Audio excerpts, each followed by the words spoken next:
Corpses! Everywhere I turned, all I saw were dead bodies. One after another, they met the same gruesome fate. Why didn't they listen to me? I tried to save all our lives. It wasn't a chance meeting, these 12 strangers and I. No, we had all been invited there to die. It was a weekend we'd never forget. But it quickly became a weekend we'd never live to remember. A guest at the Morte estate, a truly majestic New England manor, spending the weekend in the lap of luxury. And I was going to have to pay for it with my life. 13 guests, all relative strangers, yet I couldn't overcome the sense that I somehow knew them all. It was a colorful cast of characters, the assorted group of mixed nuts that any aspiring mystery writer would foam at the mouth over. The pompous safari captain, who foolishly thought he would lead us to safety once bodies started piling up. The inquisitive spinster, who fancied herself a cross between Jessica Fletcher and the great dame herself, Agatha Christie's own Miss Marple. The ill-fated young lovers, whose quote-unquote charming naivete almost made me want to kill them myself.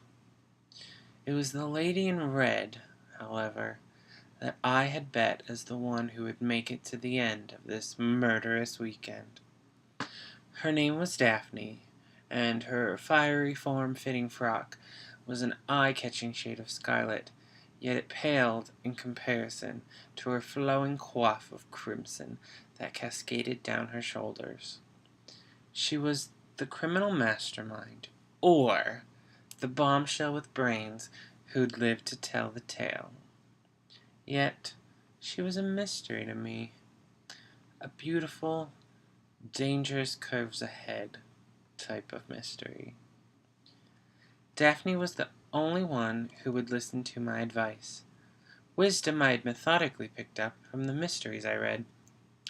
These novels were my course for survival from this madman murdering us one by one. Daphne and I each felt somehow drawn to one another.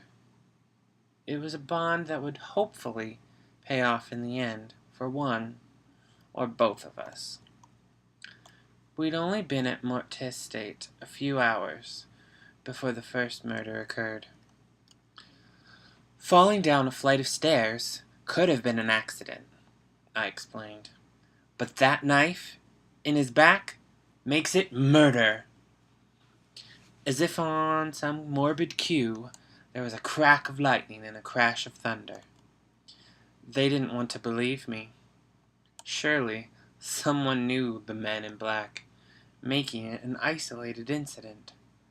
With his devious glances and all too sinister wire mustache, he was a victim of circumstance. More likely, our killer was removing the most likely suspect.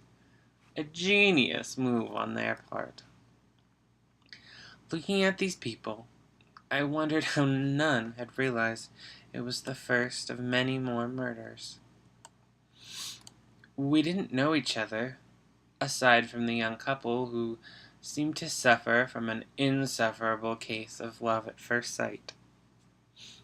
Their lack of intelligence soon revealed itself, as I tried to warn them, but only Daphne would listen. As the storm and body count grew, the captain declared we should make our escape. Yes, let's wait hours after an all-too-convenient storm had probably washed out the bridge to try and make our escape during the eye of the storm. If this was our hero, we were all doomed. As the captain tried to rally what troops were left, with convoluted stories of heroics on the safari, he became more of a decorated clown rather than some heroic leader. Daphne and I struggled to explain it was a bad idea to go out into the storm, but our pleas fell on deaf ears. The thunder and lightning produced a devilish symphony, accompanied by pounding rain, but I couldn't let them go on their own when I knew it was a mistake. It took all of my self-control not to laugh when they were shocked that the bridge was washed out.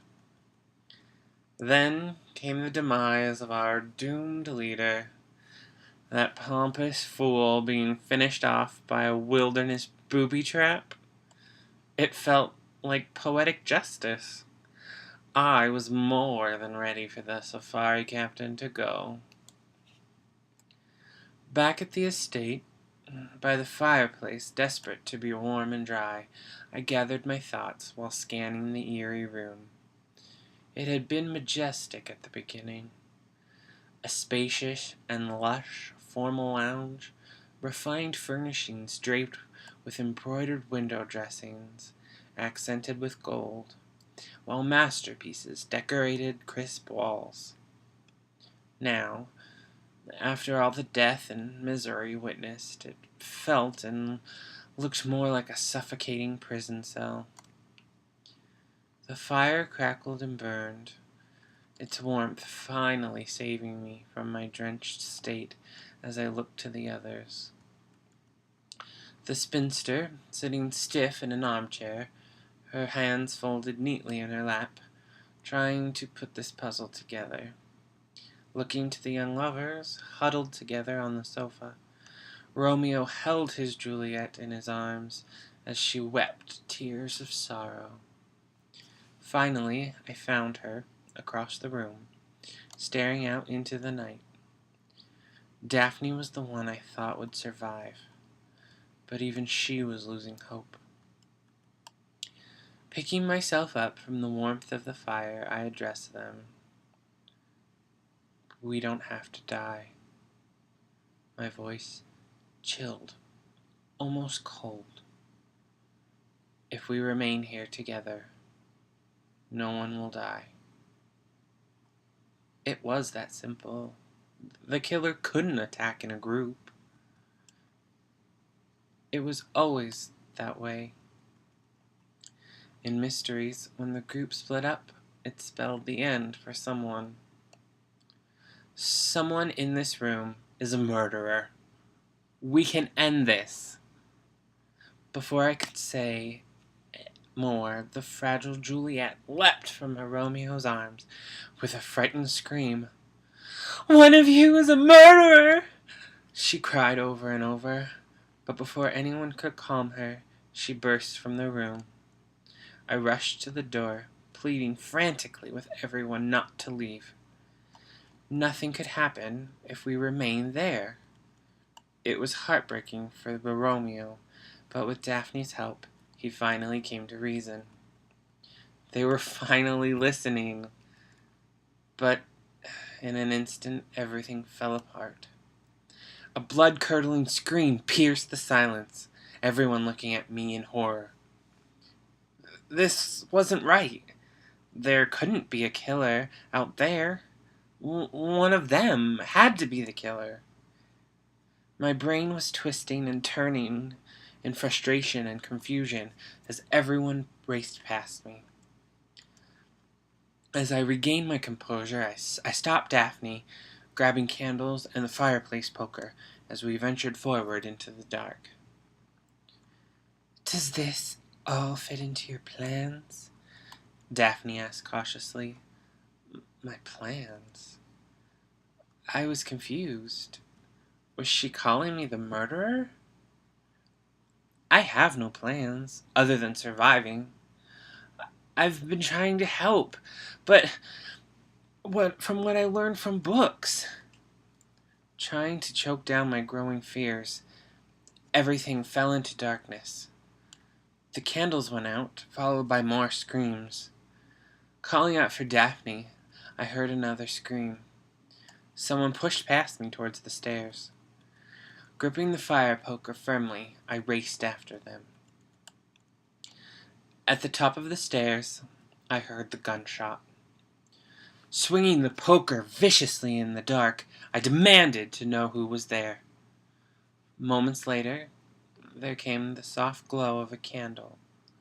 I looked up, but had no idea who this masked figure was.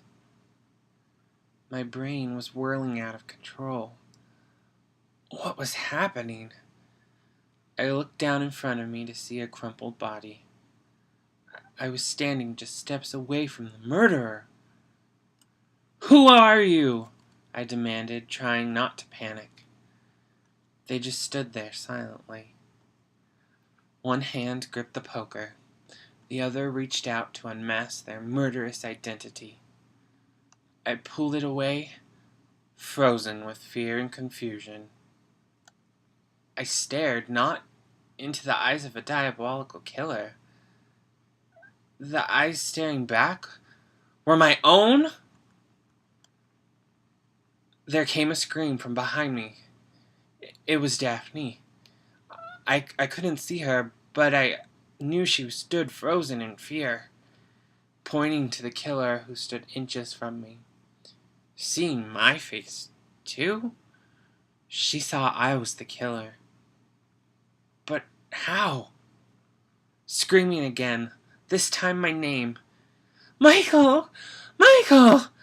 Her voice twisting, and as everything became darker, unfocused, spinning out of control. "Michael!" she called out. "Michael! Wake up! Did you finish your homework?" But it wasn't Daphne. As I sat up from my desk, shaking off Morpheus, I was in my bedroom, and it was my mother repeating herself. "Did you finish your homework? It's late, and you have school tomorrow." Shaking my head in response, "I'm almost done." Alone in my room, I looked down at my desk.